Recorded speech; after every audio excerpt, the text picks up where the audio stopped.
Good evening, everyone, and welcome to another fabulous episode of TriVersity Talk. I am Steven Bloomer-Teague. And I am Wendy Stewart Kaplan, and we are so happy to be here with you tonight, this Thursday night. Oh, because this show is going to be moving and shaking tonight. As a matter of fact, we're going to be on fire. But first, Steven, do we have any special announcements for anybody? Well, I mean, always the announcement that show us love. I mean, we need our egos stroked. So like this, like our Facebook page, like our YouTube page, like this TriVersity Talk episode on Facebook and YouTube. We have a really cool chat room. Please leave your comments, ask questions. We have an incredible guest tonight. She wants you to ask her questions. Well, she didn't tell me that, but she's great. So without further ado, our guest tonight is Mariah Lopez, the executive director of STARR, which stands for Strategic Trans Alliance for Radical Reform, a transgender rights advocacy group founded originally by Sylvia Rivera and Marsha P. Johnson. But here's the hottest news of all. Just seconds ago, they were in the news because there's been a huge controversy between Heritage of Pride, or what many people know as the Pride March, and STARR. They want to take back the march. So without further ado, welcome Mariah Lopez. Hi, Wendy. Hi, Steve. Hi, Mariah. Hi, TriVersity Talk. Thank you for being here tonight. So, I mean, you have hot news and we have a lot we want to talk to you about, but please give us the latest developments. Sure. I guess we can work backwards. So again, thanks to all the viewers, everybody tuning in. I was saying to Wendy and Steve as they had me in the green room that, you know, I was going to do this show regardless, but there's some developing stuff. And I literally got pulled off of calls to make sure I can be here in time. STARR is the oldest trans rights org founded during Stonewall in the country, founded during Stonewall by Sylvia Rivera and Marsha P. Johnson. It wasn't christened STARR yet, but it would be real sort of shortly afterwards. Today, STARR still exists after Sylvia, shortly before she passed away, handed the baton off to myself and a few other people as her chosen family. And so about 8-9 years ago, we restarted STARR to try to, I mean, these are big shoes, to try to walk in their shoes and do the policy work that they were engaged in. We decided that we would focus on legacy issues that were still issues unresolved since Stonewall. And one of the issues that was not an issue directly during Stonewall, but came to represent the oppression and discrimination that trans people face, even from the gay community. The Pride March would go on to exclude trans people, homeless people, drag queens, transvestites, as they were called, and anyone that didn't fit this very proper white gay aesthetic. And so when STARR re-engaged and re-emerged, we decided going after the pride industry to both make sure that the white cis gay leadership on the ground experienced a change, and that the people organizing the march would look like those who started the riots. But also, we are different than other groups where we decided, I'm a New Yorker, Wall Street's here. There's a point where you can't fight big business. Right. Oh. Ooh, I'm so sorry. Continue. The corporation. Okay, cool. We decided that making the corporations give back more to the community was a better, more practical way than saying no cops, no corporations. And so this is where we are now, this hot news that you were talking about. On the heels of 2020, STARR started to build coalition with other leaders to say to the mayor and the speaker and big corporations alike, it's time that Heritage of Pride no longer runs the parade solely. We have our beefs, the beefs I just said to you. But then, days ago, in addition to the fact that our case got picked up by gay press and some other national press, because it is a big deal. Pride is the largest annual event. It is a business and industry, it's an industry globally that generates $900 billion. Oh, wow. And this industry can be traced to events that Marsha P. Johnson and Sylvia Rivera helped kick off. And so we got Marsha's family involved, and we sent a letter, and demanded that the city no longer just hand the permit to the Heritage of Pride for the parade route. No longer give them favoritism by posting them on the city website as a sort of adjunct city agency. And our story picked up a lot of support, including multiple mayoral candidates. So here's the news. It looks like Heritage of Pride realized they were in trouble, and they're rushing to press with information that isn't accurate. They have used insiders to get ABC7, and there's going to be a juicy catch to this. Oh yeah. ABC7 did a feature on STARR 2 or 3 years ago, like with their resources. And so they're rushing, Heritage of Pride is, to use media outlets that they're favorable with to push this narrative. I think the term is steamrolling ahead. It is steamrolling, yeah. And so just lastly, if people might have questions, including you guys as the hosts, staff have come forward from Heritage of Pride alleging that they are embezzling money. I'm not going to say their name here. If you go to STARR's website, strategictransalliance.org. Okay, I want to get that up there. Yeah, hold on a sec. We want to get that up there. There it goes. Okay, cool. There is a public letter signed by many people, but most recently, Heritage of Pride voting members that have sort of defected. Makes it seem like the other place is the right place to be. No, they've come home.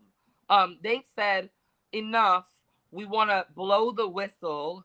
And so, in addition, again, trans women of color have our own beef with Heritage of Pride, but now their own have turned on them and have come out and said enough to get a state attorney general investigation into the Heritage of Pride. Wow. And so, getting off the salacious stuff, I want to talk about what our vision is for a second, because I think that's important. Please. We want a pride that is truly, truly as almost corny and yuppily rainbowish as our ancestors believed in, and where everyone is fed. There's nothing but sort of love, peace, and hair grease, where Black culture and more festivals and block parties are at the center. We know as New Yorkers, whether I'm looking at two folk that are not of color or not, New Yorkers know that Black culture sells. And we're at a point in New York history where, as much as we keep talking about Pride March, the major corporate event it is, we know that it's become sort of boring. And we have a vision that would place Black trans talent at the center, would put New Yorkers back to work, because like Governor Cuomo, for all the scandals, I don't want to hear a word about saying that man's name, but he announced pop-up festivals. That's great. That's totally a for the whole state. And I want to leave and connect the dots here, while this is the moment to say, F Heritage of Pride and F whatever scandal. Now is the moment. There's a STARR member affiliate, a Black trans woman, shout out, her name is Topanga Washington is her sort of stage name, and she runs a dance troupe named Masters at Work, which Governor Cuomo has chosen to be part of the entertainment. So this is a Black trans Native daughter who is getting a chance to put other Black trans people on a world stage. This is the type of event that we want to put on. And so we've partnered up even across the country. I think you and I were discussing this yesterday. There's a group, shout out to Afro Pride Florida. We will be finalizing and formalizing stuff soon. But over this summer, New York, STARR, we're going to produce events that look like New York. We're going to produce events that the city and state can be proud to invite tourists back to the city to enjoy. No more. There's one other important key business thing, and I just want to point this out. Weed is going to be legal here in New York by the end of the summer. Every single law that was passed to make it criminal, the law that even has us talking about it, they're racist. They are racist. So as we STARR have conversations about Black trans culture and pride, it is the same conversation as saying Absolute should be as much of a sponsor, a corporate sponsor to Pride as other companies. Shout out to House of Puffs. I think is the name. Hold on, let me make sure I'm shouting them out right. They're gonna sponsor our events, and they're local, they're Black, queer run. And so weed culture, it is safer in some medical regards. That you can't OD on weed. I don't care what nobody tell you. You cannot. House of Puff. So House of Puff and other local businesses, they're gonna lead the way. This is gonna be a green effing summer. That's it. That's my spiel, guys. It's a great spiel. So I have a couple of questions for you on that, right? So let's see. I started going to Pride in 1970. So I remember the Pride, right? So I've been there every year. I'm like one of the oldest witnesses to Pride. Were you in a baby carriage? What do you mean you were at Pride? For that remark. The Pride March initially was a lot smaller, okay, and supported by the LGBTQ community, not even with the T then. I got to lay my cards on the table. T was ignored, okay? So we fast forward, right? 1970, 1980, 1985, you started to get what they called, right, grassroots organizations, which is some of what, you're talking about, okay? Not so mainstream. More, on the outside, trying to bring what their agenda into the march, right? And they did successfully do that. Somewhere along the way, Mariah, it blew up, right? People stopped supporting it. The grassroots organizations weren't getting anything from it. It was a crummy march, and people stopped going. And I hope some of my friends chime in tonight, because I've gone my whole life. And they're like, nah, I don't want to be bothered with that. Okay, so let's address your point, right? Well, so can I piggyback and actually, as we sort of try to make news and get people interested, we watch movies that'll keep our attention for hours about complex webs. I want to lay something out around that timeline you just said. As STARR started to try to parse apart the corporate mess that is Pride, we came across an entity that if you read their website, and it's also a joke amongst people of color that when white people have websites and it's sort of all colorful and with graphs and charts, or just rich people, they don't got to be white. When there's a bunch of graphs and charts, there's something going on. Interpride Inc. was formed in 82. Now, I'm a child, a student of history. What was happening in 82? The beginning of GRID and what would become it. That's exactly right. Well, who was thinking, let's brand an opportunity around Pride events, right? So in 82, that entity was born.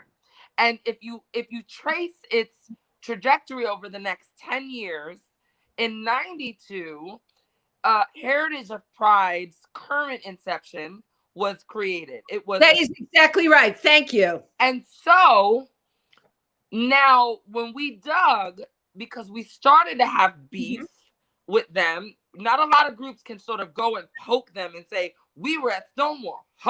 What say you? And we said into World Pride, we want to turn the corporations to help our community, put us in touch. And we started to do some digging, and Interpride Inc. was controlling. They won't say they are. They'll say, we are an international group that franchises marketing around. F that. They seem to be a monopoly. And we literally did some sniffing around antitrust law. And it seems like there could be something there. But again, taking off my tinfoil hat, even if as community, we trace the existence of Interpride in 82. Again, none of you have even, why would you be so big and powerful and no one know your name? Because you want to maintain control. You guys can, your viewers can go to Interpride or Google Interpride Inc. They control the branding associated with Pride. And so every single year since 92, the events have got bigger and bigger. I could see it. The first time I went to Pride, so there's a bit of a unique connection in my life to Pride besides my new work. I'm known for bringing legal cases against the city, and one of those was called Joel A.V. Giuliani. Yeah, that Giuliani. We sued as foster kids in care because we were neglected and abused. There was nothing for us in foster care before this case. I'm proud to say it. But I ran away from an abusive place, not because it was abusive, but running away, kicking off this career, suing, because they refused to let me go to Pride. I was 13. Wow. On June the 2nd, 1998. Y'all gonna get me crying on this show. Wow. People do it.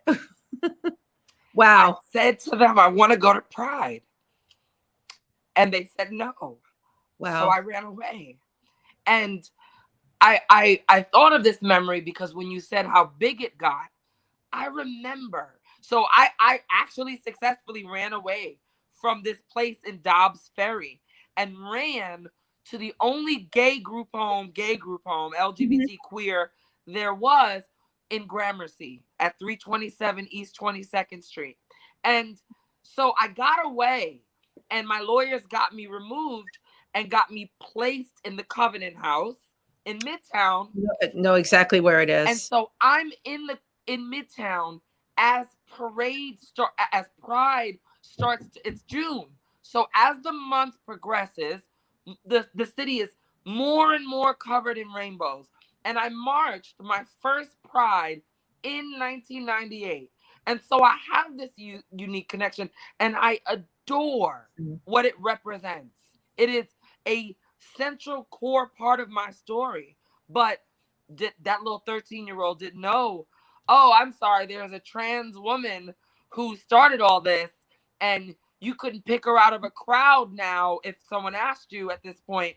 And that 2 or 3 years later, I would meet her and she would adopt me. So then let's talk about that. That's huge. Nobody else can talk about that. Hold on, Liddy. Before we dive into that, I do want to go back to something you were talking about with Inner Pride, because when, talking about the letter you wrote, which called on Inner Pride and Heritage of Pride to take certain actions, I was like, I don't even know what Inner Pride is. And so I had to look it up. And I mean, I've heard of Heritage of Pride, but Inner Pride, that was, yeah. About it. There's a song in Chicago where Richard Gere, he does it best. Many other people have sung it, but it's probably one of the best songs. It's called Razzle Dazzle. Give 'em the old razzle dazzle. And the whole point of the song is that you can throw glitter in someone's face, and you can, blow smoke, and you can create an illusion enough sometimes that you can fool the world. And what Pride and Inner Pride have been able to do is simultaneously fool community. They razzle dazzle us, and then they fool the corporations. One of the biggest things that is developing with these staff being willing to come forward, or these volunteers willing to come forward and speak to the AG's office, is that they report that where the fraud may lie in its simplest form is that, in their words to me only hours ago, they are no longer a non-for-profit model, and that only on the surface or when communicating with the corporations do they put on an air of trying to give a community bang for the corporation's buck, and they are actually pocketing the money and aren't caring about the community. All of the events this summer that we're doing center feeding and keeping people safe. Right. All of the events that are on our site that you guys, I almost gave you guys the finger. All of the events that are on our site show us last year scrounging whatever little funding we had, and we pulled off enormously successful events. My web person is actually texting me now. No, I did not tell them about TriVersity. No, they're not watching because they're working on the doggone site. But one of the things we were really able to do is capture the joy and the laughter and the sense of family and community that we were able to accomplish. And so we're just building on that. And we will take the money and that we get. So we will, I like this word, we will poach one by one the corporate sponsors. There's a great irony here that this is almost like made for movie stuff on how you take down the giant. Their lead corporate sponsor is T-Mobile. Well, we got T in our name, honey. There's nothing y'all can do. We are a marketing wet dream for T-Mobile, sweetheart. Right. And in all seriousness, I want to show you just the lengths that they've gone, not only to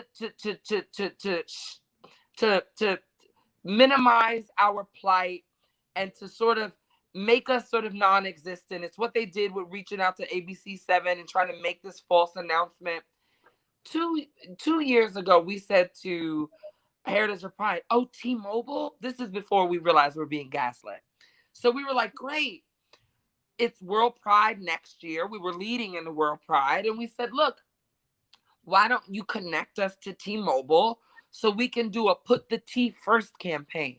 And again, we want to work on pride here, but we want to make them give back. And COVID has been hard. Oh, yeah. STARR had our way. A lot of people that we get reports are struggling with lack of access to data and internet connection. STARR had a proposal that we sent to Heritage of Pride to say to T-Mobile, we'll give you bang for your buck. We'll promote you here in New York, but help us get data and cell service to rural America. That is brilliant. That is absolutely brilliant. And they didn't listen, and they threw the email in the trash and ignored it. So along those lines, Mariah, how do you, and a lot of people are going to ask this, how do you reach corporate America? What is the strategy? Well, it's funny you say that. Actually, I don't know how I didn't hit this one yet. The reason we know we're going to win this fight, the reason we know they're running scared, is because the beautiful, strong women leaders of Black Lives Matter showed us a formula and the blueprint, because they made corporate America yield last year. They made Starbucks. Actually, ironically, STARR and myself is even friendly with, she's not a Black Lives Matter organizer, but it was in this same vein of stuff. Chinere Ezie is a lawyer for Center Constitutional Rights. That is a woman who wrote the letter to Prada, getting them sort of canceled or really put on notice about their awful marketing. And so we are going to follow in their path and say, we know right now corporate America is listening. Part of the reason I've come on this show, please, listeners, all organizing. I'm going to get real sort of waxy poetic, but also we're queer. The organizers that got us our rights did one thing. They went in the street, they fought, but the press has to do its part. The press pointed out how ridiculous and corrupt the police were to run in Stonewall, and it was really more about the kickbacks with the police, and someone's hand didn't get greased, but that led to a revolution. Right. Then later in the 80s, flashing forward, when the sexual revolution was cut short by HIV/AIDS, it's the press who covered ACT UP. ACT UP was in the street and Reagan was ignoring them. If the press didn't cover it, we wouldn't be where we are. And so everyone is like, Black Lives Matter. STARR is telling you, every listener that can hear my voice, anyone paying attention, come join us. You can go to our site and find out how to actually help us. So we're producing events. We need marshals. We need it, that stuff. But also, if what you can do is just amplify this and say, pay attention. This is queer history. We'd appreciate it. So has STARR collaborated with any of the anti-heritage of pride groups like Rise and Resist, like Take Back Pride Coalition? We love Rise and Resist. And just in general, my life principles are that they probably could do me wrong and I still love Rise and Resist. We don't get along with Reclaim. There's two main reasons. One is, I'm going to hear it. In general, they're just dinosaurs and they're the same exact human beings in some, like literally Jim Forad and others who oppressed Sylvia and Marsha, right? So you'll find lots of historical material to show people like Randy, he's apologized, but like Jim Forad and others, they were the ones in the 70s saying, oh, we don't want the drag queens at this meeting. And, they'll never pass those laws in Albany with the transvestites on. So they're not the exact people that they say they are in saying we're queer liberation from the 70s and we're great. No, you're queer liberation from the 70s and you suck. And also with them, and by the way, the question that you asked is if we're working with them, we tried. So just know that's the overall message. Okay. But we said, look, we do represent Sylvia and Marsha because it's this cycle again. So now it's almost like history repeating itself. So now I'm in a meeting. I'm next to Jim Forad. I'm next to organizers that love to say they're at Stonewall. And I say, okay, can trans women let you know what we think should happen? And as soon as I say this is what should happen, they're like, no, this is why no. Well, one of the things that we got caught up on is saying there's a homelessness crisis in the city. There's a hunger crisis. Huge.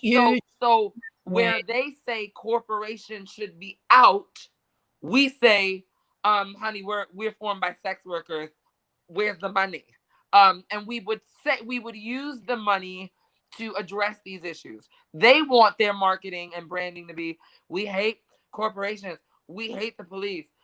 I hate the fucking cops, but we're foolish if not only we think you can kick corporations all the way. I mean, both of the flags behind you, even if I don't know if that was a big corporation, but they represent the branding that's going to be wielded and commoditized regardless. And so we should make sure that money in part goes to community. So we've tried to work with them. And I'm really impressed at the coalition that we do have. We have that, first of all, my grandpa was an organizer who knew, can't you tell? So he knew Reverend Al Sharpton. So I've dragged the Reverend Al Sharpton, not dragged. He happily stands with Black trans women, actually. No one is perfect and no one is born with, this info zapped in their head. He had to learn. Right. But because I'm Eddie Carter's granddaughter, listen, we got Nan, and they're important as well because they do big events. They have produced large marches. So where people say, how are you going to pull this off? I tell them I'm going to call my grandpa's friend. And we've also, like we said, we've hooked up with Afro Pride that's in Florida as a way to get our messaging out sort of nationally. And on the ground here, we're working with New York Trans Advocacy Group, NITAG. We have just lots of support. No, I'll say one other thing about that support too.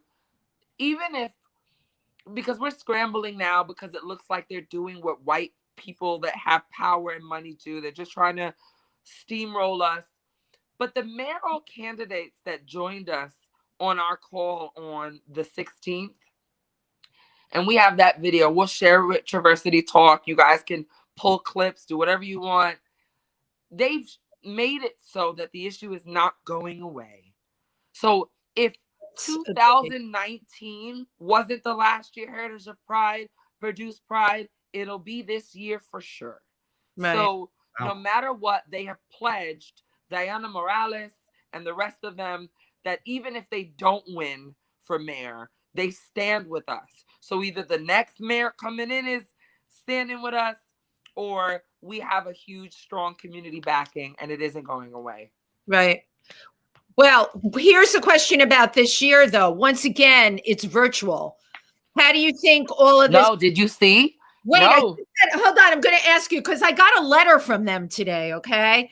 And they have the march. They listed on the 27th. Do you see? It says it's going to be presented, though, in a virtual format as well as to be determined in-person elements. So they're not saying this is a crafty letter. I'll forward it to you after I just got it. I have it. Okay. So, and again, first, you know why they said that? They don't have permits. We know this.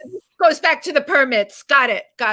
And they don't have permits because the governor just said parades and stuff are on. And even though the mayor decides that, he cannot do it unless the State Department of Health says, okay. And the governor just did that. The day that happened, we reached out to our contacts in the mayor's office and said, we want in. And we were given the information, and we have portal access like any other group to apply for a permit in March. And you know, I can't say this enough. It's just underhanded and slimy what they're doing because we're operating in the daylight and not rushing because we think we're in a competition with someone who is rushing to beat us for profit. We will have our parade permit application in days, but they're clearly moving at a clip that speaks to dominance and flag planting, racing to the top of the mountain. And the only question then should be why. People should say, if it's in the public the arena, the letters out there, the mayor responded to us. Why are you rushing? If Marsha's family, you know, one thing I want to point out to this year is just there's always an inverse or reverse to a scenario STARR wants to point out and say, look how it's different with white folk, or look how it's different with cis folk. Marsha's family should have get the reverence and the deference the same as Malcolm X family and Dr. Martin Luther King. Right. And right now, since we've met them, and we will work on it, we are tenacious, we're 50 years old. By the time we're done, people will respect that family that way. And they're active. They're activists. You know what a producer's wet dream that is? Or, you know, they are, since I met them in August, Marsha P. Johnson's family has blown my mind every day. It takes a lot to blow your mind, Mariah. So they called me yesterday and were like, are we sending water to Texas? And I was like, yes, now we are. Thank you very much. And so to me, what's really just disheartening as we move forward and try to get attention and watch them plow forward. We thought that Marsha's family would be the kryptonite. We thought that should be the thing that causes people to stop and at least listen to what they have to say. Right. We're working on stuff, like I said, as I came on. That might be the case. I'm a born and raised New Yorker. I know how to get in touch with ABC7, and they pissed us off.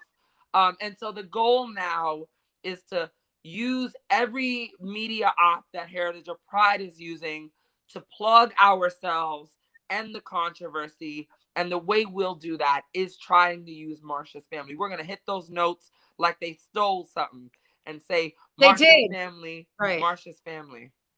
So how did you become such an advocate and activist? I want to talk about you, okay? Because you're here tonight. You're a pistol. How did this all start? Did you come into the world this way, or it was? Well, I want to say that, you know, again, I'm a big believer in fate, and my grandfather, my blood grandfather, Edward Carter, was an activist, but I didn't know that when I was young. So I'm raised on the Upper West Side, 250 West 61st Street, and ironically, because I'm going to be a shameless plug for P21 all episode, Pride 21, our events. The exact project location where I was raised was formerly San Juan Hill. And it is historic because it was Harlem before Harlem. Yes, it was. I know that history. Concentrated Black community where jazz and other Black culture was incubated before they were pushed out to Harlem. The brownstones that are in Harlem that they migrated to were not built for Black people in the 20s. And anyway, so I'm raised in the Upper West Side, and my grandma took care of me because my mom had an addiction and was a victim of AIDS. And I lived with grandma until grandma got sick.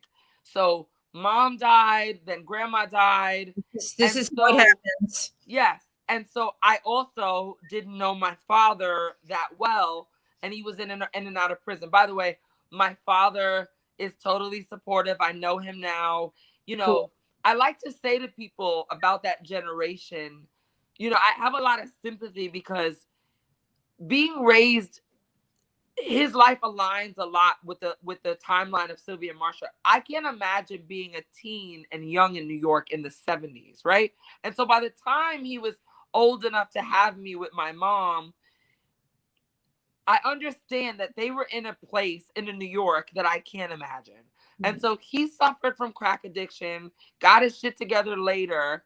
But when grandma died, I go into foster care. Yeah. His father, my Puerto Rican father's father, was this Black civil rights icon that I would not know until later. Meant to be. And then I write the apple didn't even fall off the goddamn tree. And so it's just on it. And so I am in foster care, honestly being subject to a lot of awful abuses. And I ran away in that story I just told you. Sure. And that case, Joel A.V. Giuliani, was the first of 3 landmark cases I would eventually bring. So by 98, 99, the issues of LGBT youth were sort of on the radar. My first protest as a youth was the Matthew Shepard demonstration through Midtown. And I remember going, oh, I want to do that. Activists shut the fucking city down. Excuse my language. And so I was like, okay, amazing. And during this period, though, I was very lucky to have an authentic introduction to Black queer culture the way my people designed it in the West Village, meaning ballroom. And ballroom that so white people... You were part of ballroom, wow. I'm in Ebony.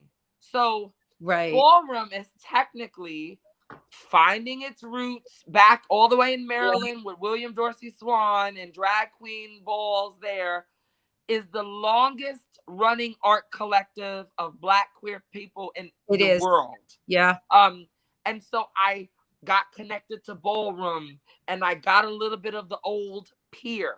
I was going to clubs and this is why I'm like an old soul, because I was around all the old heads when I was young. Yeah, I was going to clubs when I was 13, 14.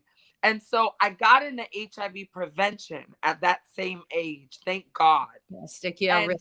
And I'm negative to this day, despite the fact that I started doing sex work at 13, 14 years old. I had amazing women in my life. And I want to say this too, without trying to alienate Steve or any male identified people on here. He doesn't alienate easily. It's okay. Good. I learned HIV prevention the same curriculum you would sort of as everybody else, you know, wear the condoms, the whole prevention thing, but I learned it from women. And learning healthcare and or body sexuality stuff from women, I find it's night and day than the prevention and behavioral models that exist within the gay community. You know, oh honey, you're gonna get it anyway, take this pill. Or oh honey, you know, oh honey, we all have it. And it wasn't a certainty. I knew about post-exposure prophylaxis when I was 13 years old. You couldn't have infected me if you wanted to. And so that difference in approach is crucial in sort of how I was able to transition into both not only like civil rights, trans related policy work, but we do healthcare, high impact policy advocacy. I'll give you an example. Yeah. We're working right now to try to offer to try to get the state of New York to offer people that want it. We don't want to take anybody's PrEP away, but to give people cash. So Truvada costs $1,400 a bottle. It's expensive, right? $1,400 a bottle. And remember, again, my mom died of AIDS. People can't guilt me. This is not for people who are positive. It's $1,400 for people who aren't positive. STARR says, from a sort of feminist informed model of harm reduction, doesn't it, with the same money you're going to hand to Gilead, I'm shaking with a bottle I don't have. I usually have a prop bottle of pills. With the same money we're going to hand to Gilead. And again, it's every month. People that don't have a disease, they're paying Gilead. There's $139 million in the state budget for this. Right. STARR says, can you just give people cash instead of the PrEP? And not 14. It makes a huge difference if you give somebody $500 cash. So we have a program called Cash for Healthy Habits that we're pushing to say, right now, especially, we were pushing this idea before, and now we say to the state, are we really broke? Because if we're really broke, that $139 million for PrEP, it can be cut, and we can give women or young girls or even young gay men cash instead of PrEP. So you're talking about empowering people in a real way, as you were empowered. Yes, so if it's cash for prevention, so how does that work? Does the person who gets the cash need to like make any sort of commitment, or is it just handing? Good point, Steve. We're giving them the pills for nothing anyway. But good point. And there's no return in prevention. You don't. This is why we're so against it. You don't put a Band-Aid. You don't say, "Oh, you dumb queen, take this pill. You're gonna get it." We say, this is again the difference in training. Yep. I was trained that a condom breaking is trauma to the body. And we treat it as if when you skin a knee or if you get a nail in your foot and you go to the ER, it's post-exposure prophylaxis. So I'm explaining the difference is when we give you the cash, we expect that you, just like PrEP, remember, it's almost the way they get the okie doke where you start comparing stuff. When you get PrEP, you're expected to stay negative too. But there is a higher motivation if you're handing someone money. And yes, good question, Steve, but we built in mechanisms that say what would happen is, because this is what we do now. We test you, rapid test, and if you're negative, we go, oh, okay, take the PrEP. No, we'll say, from that point, we'll say, and STARR designed a study to prove this concept called REACH. I'll send you that data. We know people don't know about post-exposure prophylaxis. So our program would be, you go in to get your refill or you get tested, and then instead of just handing Gilead money, they would stop and they would say, how risky do you think you are and why are you on PrEP? And if someone goes, because I'm risky, then you're supposed to do risk reduction anyway. PrEP is, and I'm going to get vulgar for a second, but PrEP is almost like presuming it's like raining cum. You cannot give someone a pill and say, I'm giving you this pill because I expect for you to deal with an exposure and not address the exposure. You give tenofovir to be present in clinical levels and therapeutic levels so that if something pokes them, a needle or something else, they are protected. We say, if I'm presuming you're going to get poked, I want to focus your attention on risk reduction, which the money does. And I need you to come back to me every month. And what's happening now, and I appreciate the question for both being a legit question, but also letting me get a point out, because that's what good hosts do. But I think Steve, the culture, I'm hearing 2-in-1 conversations about this new concept of doubling on tenofovir, and it's so male dominated. It makes me sick. Women have been handling the finances in our house and will tell you PrEP is done from the beginning of time. Women have been dealing with people coming in us and handling it in the morning after way, the way PrEP would do. So Steve, the ideal thing would be this. You'd come in, you'd say, I'll try this. Again, no one's taking your PrEP. You want PrEP next month, you get it, but you can't get both.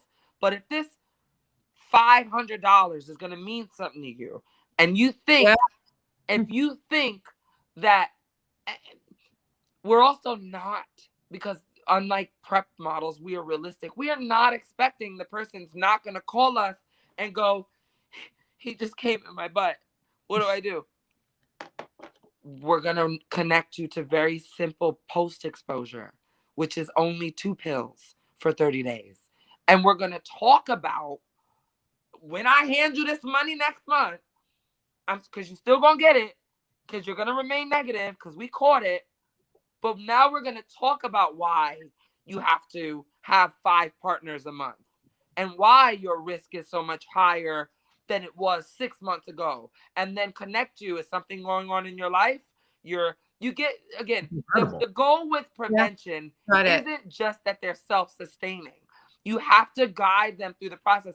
I see you want to say something, Wendy, and I want to just say one other thing. Yeah. I had a colleague cracking up yesterday on the phone. I said, the reason that the white gay power structure can't stand me is I've been in literal rooms with them. You know, I'm trained by gurus. I was on the cover of HIV Plus magazine when I was 13. I'll send it to you. It says Teen Spirit. I'm a boy. I know this work.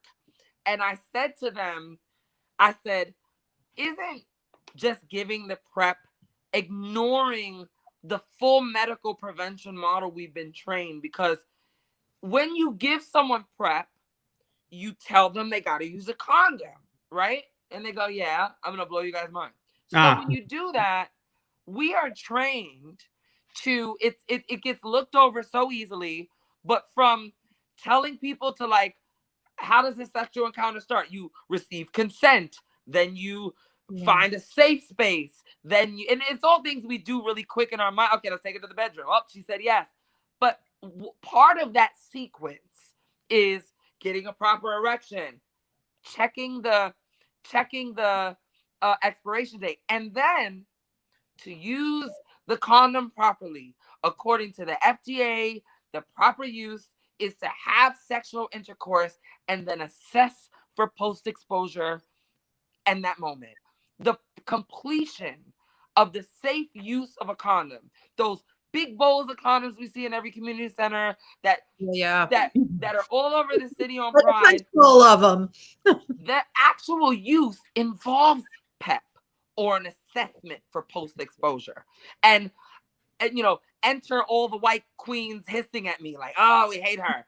It is true that you cannot do what you're doing around designing PrEP models and leave PEP out of the conversation. So we want to wonder why people are being infected. We're giving them pills, ignoring the basic harm reduction sex ed of, like, do you really know what happens or what to do if someone comes in you? You know, your life isn't over. You are valuable even if you make the mistake, if you smoke the crystal meth. I mean, even under best circumstances, you have to provide education for PrEP. That's what he's gonna write. Because what if I get two? Listen, I'm not gay, but I've been around gay boys my whole life. You get 2 hot young Black guys in a steam room somewhere in a gym, never messed around before. One of them has. They start doing it with the condom. Look, they ain't break no laws yet. Ain't nobody. It's a hot sex scene, and we're all hot and bothered. But then the condom breaks. They use lube. They use condoms. So we not gonna tell them the truth is there's 2 pills that can save your a whole existence. So yeah. Anyway, thank you for letting me go there. Yeah.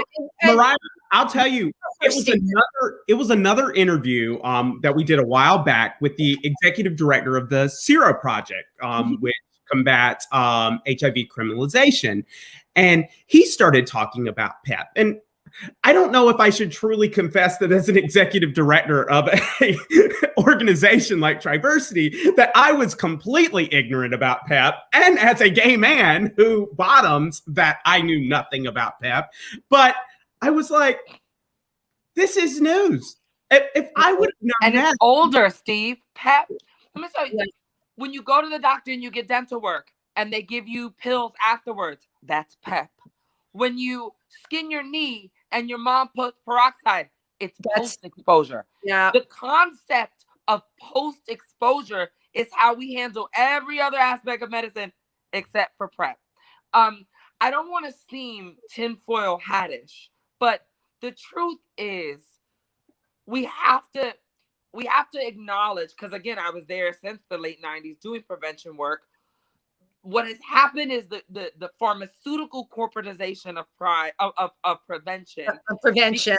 Because as the pills and technology improved and they were able to put everything in one pill, even for people that, again, my mom died of AIDS. Let me just take a second again for people like she's crazy.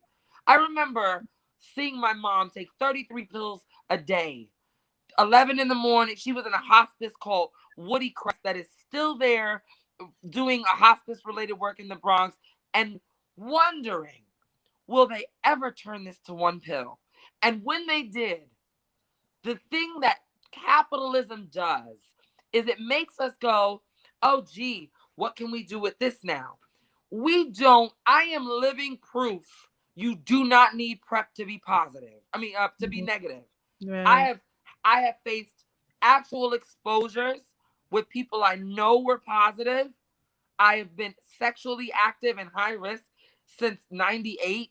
And I know for people that's older than me here, like, oh girl, but I was 13 and I'm come from a community where every single friend I have is HIV positive, and we all were young, and whatever stuck with me wasn't that I'm blessed. I'm not the golden child. I listened. And women around me said, just even explaining to me that post-exposure was conceptually feasible made my little brain think, oh, so when he does come in me, there's something happening that can be stopped. Yeah. And that changes the way. I was joking with the people at the Department of Health recently. COVID has primed our markets to think about exposure more, but there is something in learning about exposure as a concept that changes the way you think of the timeline of your behaviors. So it doesn't stop when you did the dumb thing and now you throw it all away because you let this boy put it, that hot boy. I had a situation one time right after I have SRS, I have sex change. And not long after, I was like, oh, F yes, I'd like some real stuff in me. Thank you very much. And I didn't use a condom because I had assessed the person to be moderate risk. And I had a home test kit handy. I had sex with him and we're laying there and just something said, go get PEP. But again, I also have training out the wazoo. I'm on ethics. It's not my job to tell him, oh, you didn't use a condom, I'm scared now. So I just happily got up and I go to the hospital like an adult and go get my stuff. And he says, well, why are you going to the hospital, babe? No, come back to it. I'm like, no, I gotta go. And I don't want to put it on him. I'm like, look, there's a test right here. If you want to take it, you can save me 28 days of these pills. Other than that, gotta go, bro. And I went. He stays in the house. I'm in the hospital with the doctor. And they say to me, she's like giving me a hard time because right before PrEP really hit and white gay power got Medicaid paying for it, it was expensive. And there were people selling it in like DR. So the doctor didn't want to give it at first. The boy calls me, the guy, he goes, hey babe, you almost done? I'm like, almost. He's like, yeah, I'm leave the keys on here, such and such. Oh, by the way, babe, I took that test. I'm like, you did? He's like, I did it how you told me. He's like, I told you I'm good. There's 2 lines. 2 lines is positive. Yeah, I know exactly what that was. Doctor, cue the doctor leaving the white coat. You can see the white coat. She went to go get those fucking pills. Go get my pills, bitch. Anyway, yeah, it was crazy. You have to break that news at the same time. But you know what? I was faced with telling him his status. But that's a whole nother story. And hopefully one day I'll be back in TriVersity. Yeah, no, you definitely be back. Okay, so real quick on this, because I need to know this. So you're talking about accountability. You're talking about responsibility. Okay, you're talking about behavior. How do you take everything you're talking about and bring that into the age, right, of teenagers? Okay. Oh, no, those are the easiest. No, Wendy, I'm going to tell you something. This is why I have a hoarse voice permanently, and I'm frustrated because I have to yell at power structures, not you, but people don't. Yeah, I hear you. Teenagers, I was that teenagers. Right. Our young people are so fucking smart. But I want to just drop something in terms of giving us legitimacy and credibility. Yeah. We designed a study. That study I mentioned that didn't go anywhere, called REACH. The number one question, the target population was high risk. So women of color, trans women of color, young gay men of color, and that covers a lot of youth. None of them knew what PEP was. Wow. The data is sitting with the Department of Health in the state. Right. I have it, but it proved that if you tell them, I designed the study. So the questions lead them to a point where you gather data that shows they don't know what it is, but they would use it. Yeah. So I trust our young people. Thank you. So we've been going for almost an hour, and so we're about to close, but Simone Krause just asked a question that I would really love to get your take on. She asked, what is the one thing that Sylvia Rivera said to you that sticks with you to this very day?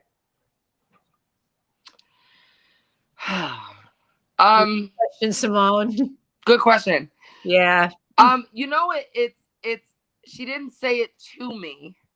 She said it about me in my presence, like grown people do. And it's sort of boastful, but for me to say it, but we were in the parlor of Transy House with Rusty and Chelsea, who you guys should have on. You guys should have them on. A shout out to Chelsea and her show In Goth We Trust. They've retired. They're old trans women. They live upstate. I love and adore them. But the old ladies were in the corner and they're talking. It's almost like in my head I was like playing with toys on the other side of the room, but I wasn't. I was a fucking teenager. But I feel like that. And Sylvia says about me, and that one right there, she's gonna be something. Or she says she reminds me of myself. And I remember that because she wasn't talking to me, but she was talking about me. And I just remember that. The only other not funny story is, but sort of macabre and funny, she had a great sense of humor. She, towards the end, was really sick and she was in St. Vincent's. And she had her wits about her enough to say, because first of all, I'm a teenager. She meets me when she's terminal. So memorizing my given or transitional names wasn't her biggest priority. She had the wits about her enough that when she was holding court and seeing people right before the end, she told them not to let me up because she didn't. She said she said, don't let the young one, don't let her come up. I don't want her to see me. Oh, y'all gonna get me crying. Yeah. But she was in Redden's funeral home. Shout out to Redden, still on 14th Street. And it was the first funeral I had ever been to. And she had she looked amazing, is my point. And she had a top similar to the velvet top you have on. I knew you were going to say that. And she just looked good. And I just remember thinking, I'm glad that they did her right. She looked really sick at the end. So yeah, thanks for asking, Simone. I remember her just referencing me. That's the best I got. She was making reference to me around her. The young one. Absolutely. Well, Mariah, I mean, thank you so much. This has been extremely informative. And go on and on. I had a million other questions. I know. And I was like, oh my God, an hour has passed and I can't believe it. We were, guys, I actually want to invite you to do something. And then you wrap your show. I was thinking about starting in the podcast realm. I don't know how to do it. But I have a lot to say. I'd be honored if we hop off and behind the scenes work out and we figure a way that if I do any trial thing of podcast, you guys will be the first. And maybe we sort of kick off an episode with all of us talking. I'd love that. Oh my God. That'd be incredible. We're totally there. Yeah, absolutely. Well, Mariah, before we go, we usually just hand the floor to our guest if they have any kind of last words, last plug. Your last words, Mariah. That's funny. No, I think that obviously I said this to you before, but all the money goes to the good work. Give to STARR. A lot of anything you do having to give to anything about gay or social justice causes comes from the work that Sylvia and Marsha did. So give to us on social media. I think you guys can pin it, right? So they can pin our info. We're on Cash App and we're on Venmo, but also get involved. Like, this sounds like we're doing it from like this lofty place. No, please come to us. Come, butchers, bakers, and candlestick makers. If you do press, we need you. If you want to be a marshal, we need you. If you want to be a medic, if you want to fundraise. So yeah, that's all I'd like to do is ask people to get involved. Well, you guys have heard it, and we have pushed it on our end, and now we're pushing it on STARR's end. Get involved. I mean, we are all volunteers. And Mariah, if you can't motivate somebody, I don't know who could. Well, yeah, I appreciate that. I really do. We'll see. You know what I will ask? Call the ABC7 news desk and tell them they should be covering what's happening as much as they're covering STARR. I mean, Heritage of Pride. But yep, that's it. We're getting people motivated. You know who I got motivated? The dog. Yeah, to go outside. She wants to go outside, so I have to go. You guys, I appreciate you. Kisses, Steve, Wendy, we love you. Mariah, one more thing, because I know you can go with your dog. I always take a picture at the end. I usually wait till we're off, but I'm going to take this one when we're on because your dog's got to go when she's got to go. Cheese. One more. No. Okay, good night, Mariah. Good night, everybody. Have Thank a you good one. so much. Good night, everybody. See you next week. Thank you for tuning in.